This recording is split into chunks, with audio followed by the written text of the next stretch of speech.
Ana m ekene gị dịka ebe ị nọ siri dị. Ụtụtụ ọma, ehihie ọma nakwa uchichi ọma. Nke onye chiri ya zere. Ozi anyị nke ụbọchị tata si n'ụlọ mgbasa ozi nke a na-akpọ Gwa onwe gị eziokwu. Isiokwu anyị bụ agwa ọjọọ ụmụ okorobịa na ụmụ agbọghọbịa na-akpa ugbu a. Onye isi ụlọ ọrụ mgbasa ozi anyị zitere ozi were na-akọwa na ọtụtụ ụmụ okorobịa na ụmụ agbọghọbịa na-achọ ịlụ di na nwunye ọhụrụ anaghịzi agwa onwe ha eziokwu.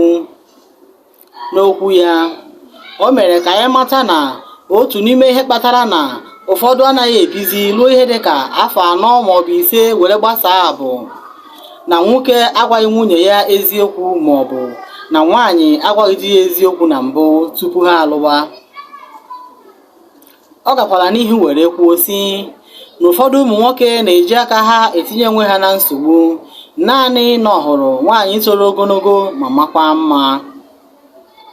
Ebe ụfọdụ bụzi oji ọnụ egbu ọjị, sọ ka nwaanyị kwetere gị iwere gụbara ya ihe ndị ma na ịnweghị, dịka enwere m ụlọ elu 2 na mba ofesi ma nwekwa otu na be nna m. Enwere m ụgbọala 2. Enwere m ụlọ ahịa 4. Ego dị n'ụlọ akụ m bụ elisi. Bebi, naanị kwetegodi na nsogbu gị agwụla.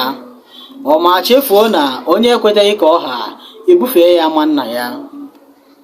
Ọ bụ ya mere ụfọdụ ụmụ nwaanyị ji ekpuchi ajọ agwa ha nke a kpọrọ packaging ka ha were lụọ di, n'ihi na o nweghị onye ihe ọma na-asọ nsọ. O kwukwara na ọtụtụ ga-esi mba ofesi nakwa obodo dị iche iche were ebe ịchọ nwaanyị ha ga-alụ n'ime ọnwa ekeresimesi a na-abịa abịa. Ya mere, gị bụ nwata nwaanyị, kọwaa onwe gị nke ọma ma jụkwa ajụjụ maka onye bịara ịlụ gị, n'ihi na onye ajụjụ anaghị efu ụzọ.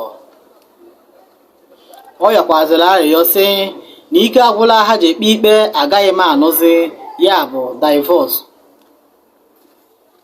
Ma matakwa na ihe ọbụla ejighị eziokwu were bido anaghị akwụdo, n'ihi na ndị Igbo tụrụ ilu sị onye ji enyi were kwa ọnya, kedu anụ ọ ga-amata?